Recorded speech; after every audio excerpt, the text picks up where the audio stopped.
Assalamu alaikum dear students, I am Anjum Shafiq, your biology teacher for grade 11, and today I am going to discuss the second area of pronged action of disease control, that is vaccination and immunization. So let's move to the classboard. So dear students, we are discussing disease control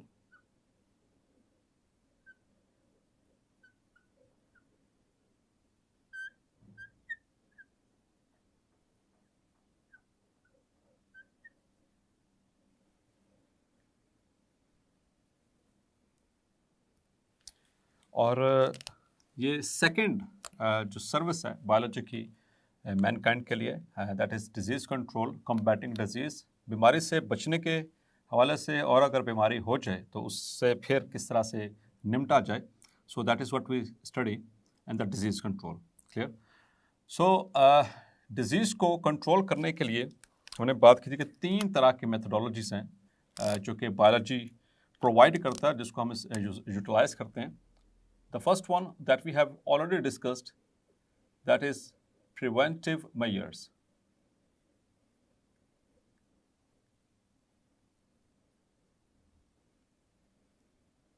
means के एहतियाती तदाबीर. और इसमें हमने in short ये discuss किया था कि biology की मदद से डिजीज़ कॉजिंग एजेंट और उसका मोड ऑफ ट्रांसमिशन हमें मालूम हो गया. और अगर हमें पता चल जाए किसी डिजीज़ एजेंट का और दूसरा वो किस तरह से मुंतकिल होती है दूसरे लोगों में, तो अगर उन्हीं तरीक़ों से बचा जाए तो it is possible to become और टू कंट्रोल अ डिज़ीज़. जैसा कि कोविड में आपको बताया गया ये फ़लाँ एहतियाती तदाबीर हैं. 1 मीटर का फासला रखें. If you have to sneeze तो अपने एल्बो को यूज़ करें, ठीक है. और इसी तरह से सैनिटाइज़ करते रहें. और if you become infected with Covid so you have to isolate, इसी तरह से, ताकि दूसरे जो है उससे बच सकें. तो ये प्रिवेंटिव मेजर्स में हमने 2 डिजीज़ के वाले से हमने डिस्कशन की थी, एक एड्स और दूसरा हेपेटाइटिस. सेकेंड जो पॉइंट है which are we are going to discuss today, that is vaccination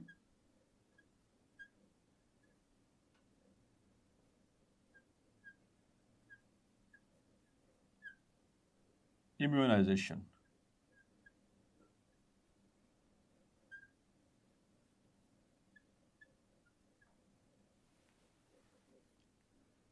So that is what we are going to discuss.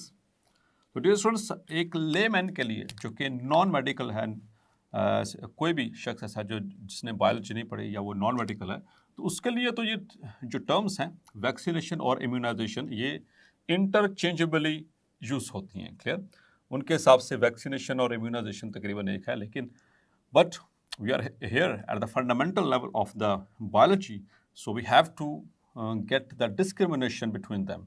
हमें इनके दरमियान फ़र्क मालूम होना चाहिए. दोनों सेम चीज़ नहीं है, एक दूसरे से रिलेटेड ज़रूर है, लेकिन ये दोनों टर्मिनोलॉजीज सेम नहीं है. सो फर्स्ट ऑफ ऑल ये कन्फ्यूजन को दूर करते हैं, फिर आगे मूव करते हैं इसी टॉपिक की तरफ. एक टर्म है वैक्सीन, एक है वैक्सीनेशन, एक है इम्यूनाइजेशन और एक है इम्यून. क्लियर. तो इन चारों टर्म्स में जो है वो डिफरेंस है. First of all I am going to clarify, I am going to try to clarify the differences.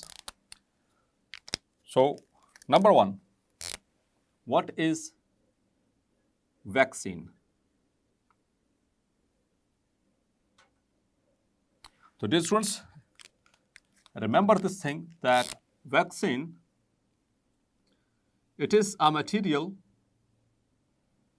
is a material or preparation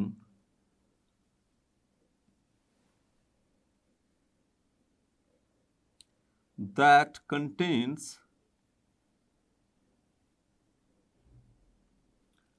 dead or weakened pathogen which have the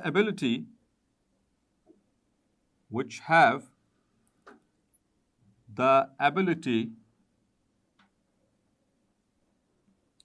to provoke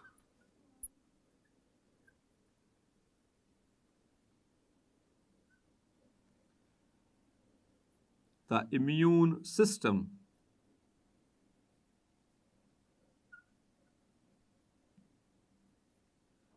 is called, that very material or that very preparation is called vaccine.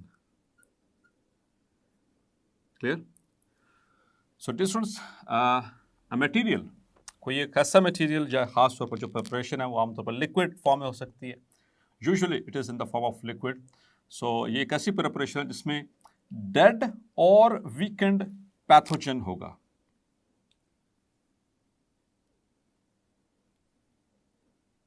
Dead और weakened pathogen. Dead का मतलब बिल्कुल मरा हुआ.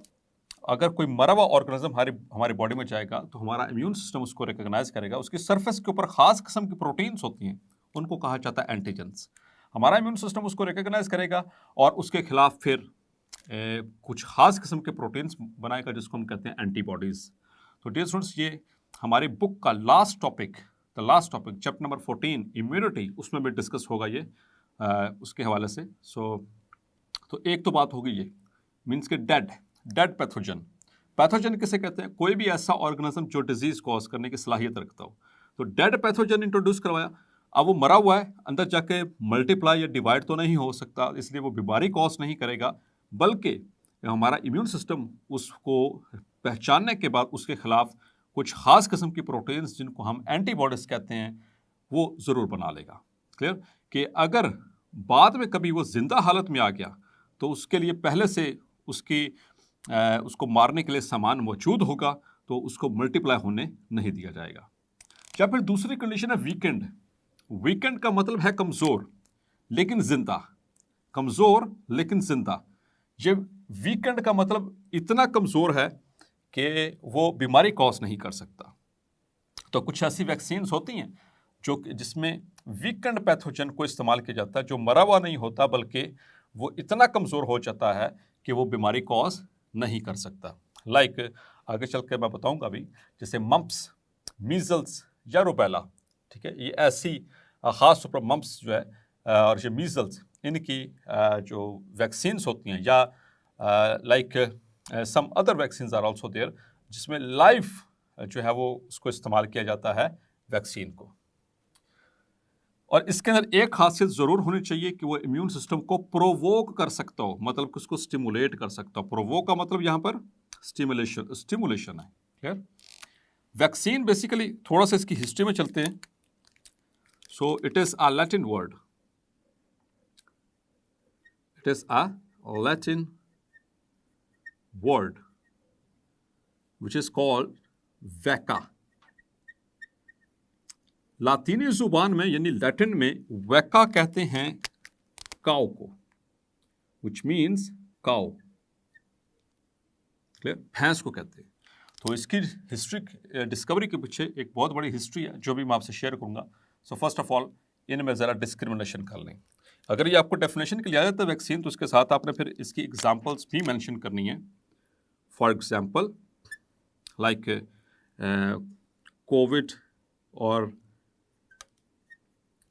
Very hot issue है आजकल का. ठीक है, कोविड-19 vaccine.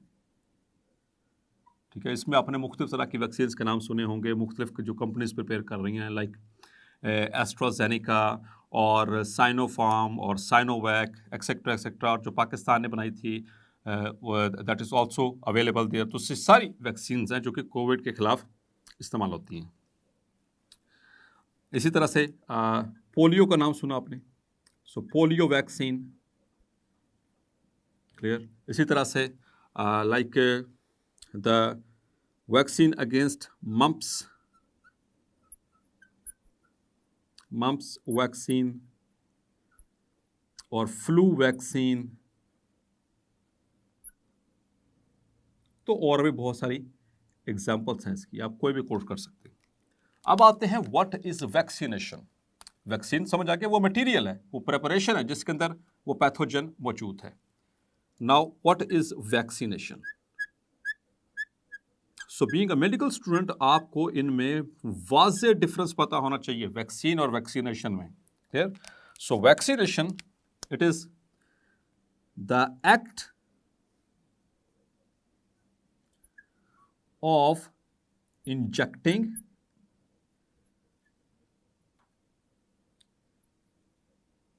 a vaccine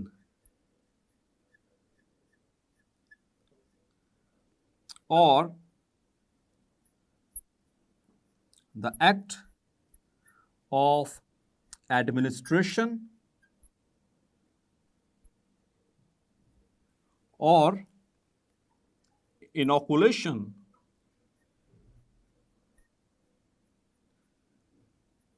of a vaccine into the body। ठीक है, तो ये वो प्रोसेस है, वो एक्ट है, यानी वैक्सीन थी मेरे पास लाइक कोविड-19 की वैक्सीन है, like I am going for Sinovac और साइनोफार्म। तो जब वो डॉक्टर या वो पैरामेडिक स्टाफ मुझे इंजेक्ट करेगा तो उसके इंजेक्ट करने का अमल ये कहलाता है वैक्सीनेशन। मीन्स के वैक्सीन के इंजेक्ट करने का या उसको एडमिनिस्टर करने का या उसको इनोकुलेट करने का जो एक्ट होगा, एक्शन जो परफॉर्म किया जाएगा जब वो बॉडी में सिरिंज के जरिए या ड्रॉप्स की शक्ल में जब बॉडी के अंदर एंटर की जाएगी, इस प्रोसेस को, इस एक्ट को या इस एक्शन को कहते हैं वैक्सीनेशन। तो वाज़ेह डिफरेंस समझ आ रहा है? वैक्सीन वो प्रेपरेशन है, वो मटेरियल है, ठीक है, और उसको एडमिनिस्टर करने का, बॉडी के अंदर एंटर करने का जो तरीक़ाकार है, वो जो एक्ट है, that is called as vaccination.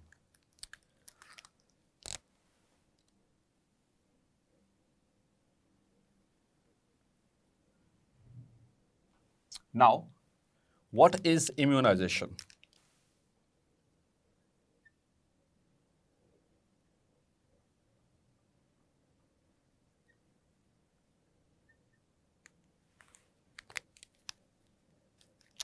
The process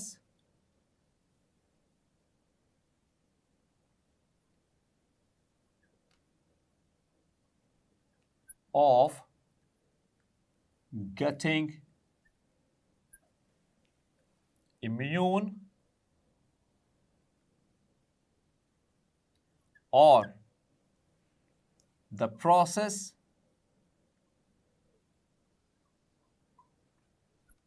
of getting protected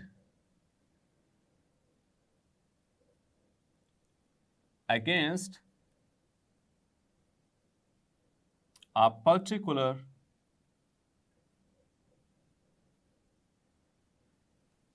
pathogen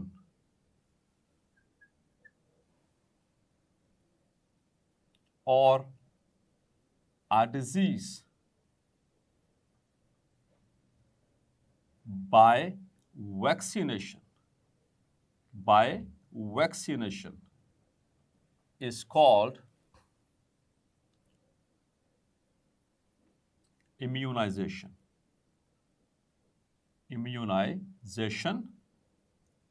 And the individual who gets protected is called immune to that very particular disease.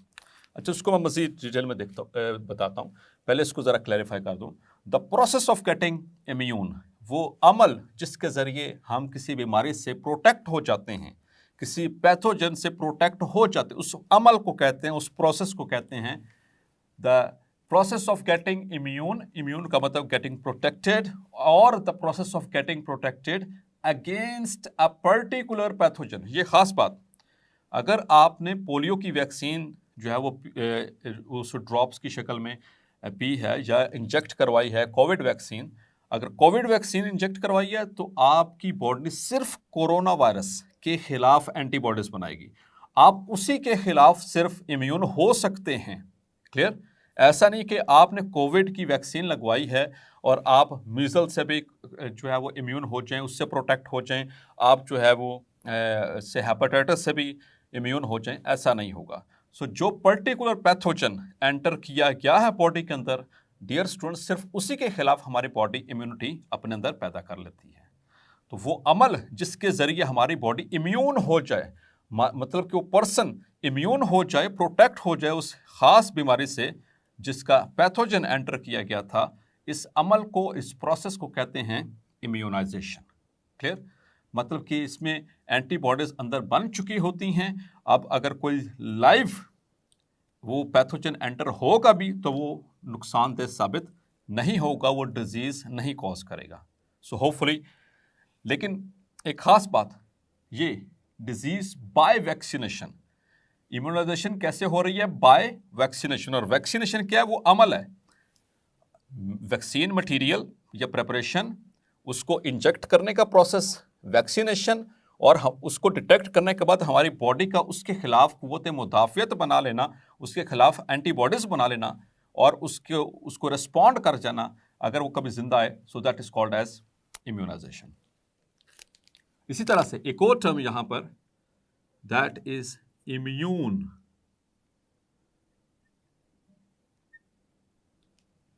Immune, the individual,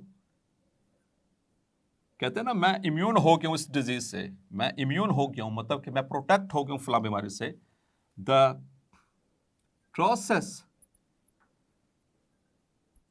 of getting safe by vaccination is called immunization। उसको हमने क्या कहा? immunization। and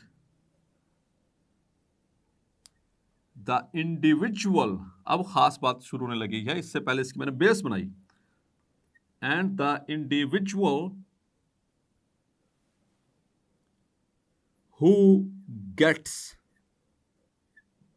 protected by vaccination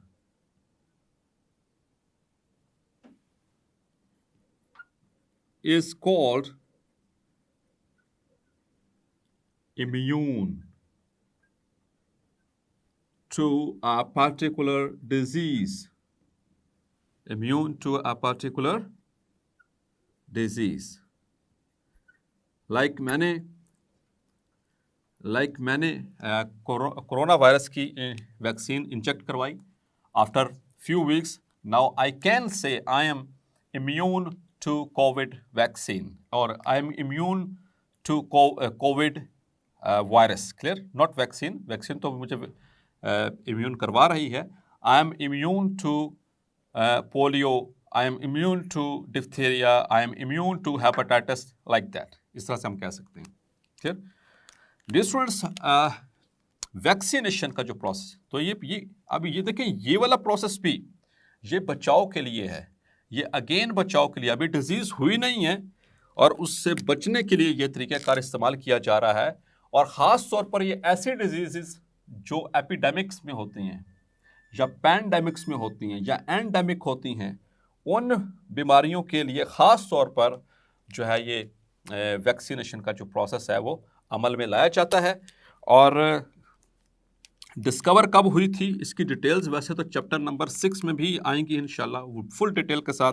यहाँ पर थोड़ा सा आपको overview देता चलता हूँ कि वैक्सीन, हु डिस्कवर्ड वैक्सीन। जी डियर स्टूडेंट्स, किसने वैक्सीन डिस्कवर की? आप पढ़ के आ चुके हैं ग्रेड 10 के अंदर। So there was a physician, एक डॉक्टर था by the name of Edward Jenner. Edward Jenner in 1796 discovered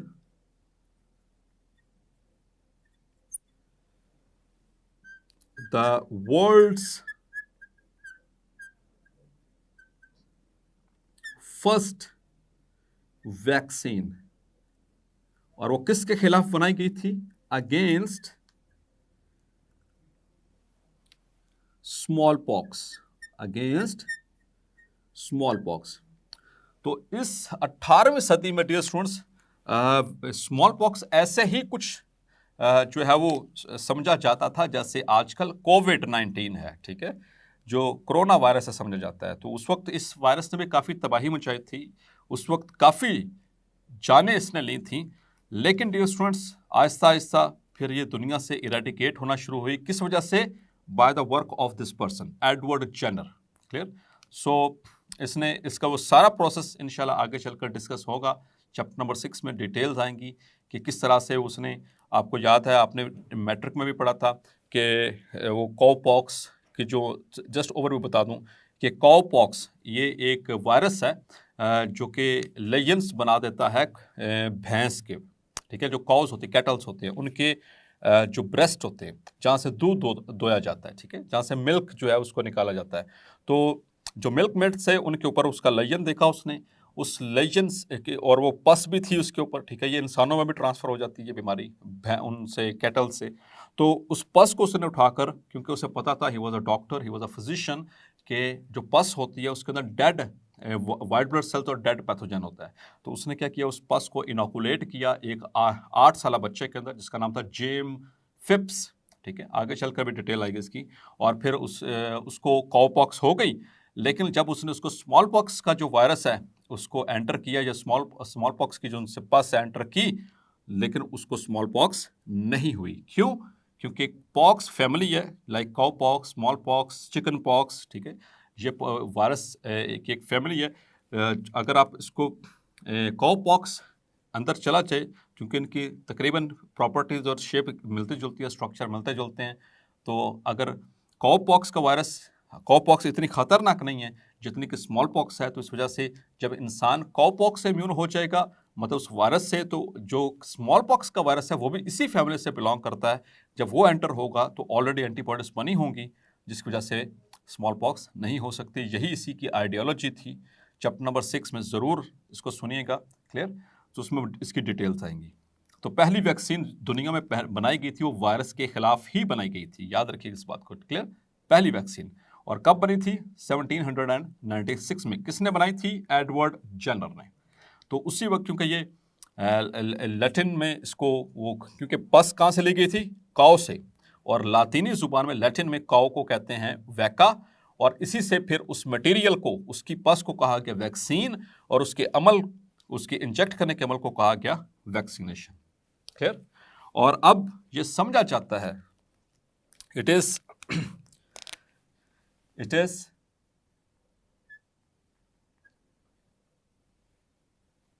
is considered that smallpox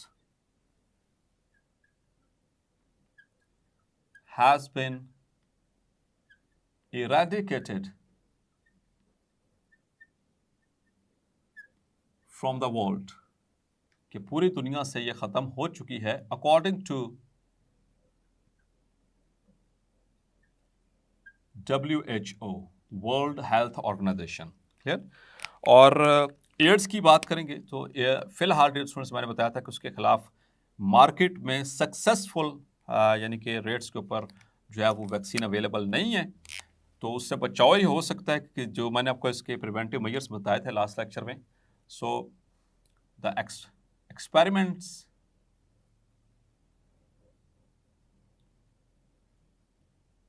on humans, इंसानों पर अब किए जा रहे हैं for AIDS vaccine, AIDS vaccine के, ठीक है, लेकिन अब तक उसके कोई खातिर ख्वाह रिजल्ट्स नहीं मिल सके, इसलिए अभी तक ये मार्केट में अवेलेबल नहीं है। सो एक्सपेरिमेंटल बेसिस पे चल रही है, और साउथ अफ्रीका के अंदर ये चल रही है। क्लियर? ये भी आगे चलकर हम चैप्टर नंबर 5 में डिस्कस करेंगे एड्स के हवाले से। सो डियर स्टूडेंट्स, होपफुली आज का लेक्चर भी आपको क्लैरिफाई हो गया होगा। मिलते हैं नेक्स्ट लेक्चर में और डिस्कस करेंगे the third part of disease control. तब तक अपना ख्याल रखिएगा। अल्लाह हाफिज़।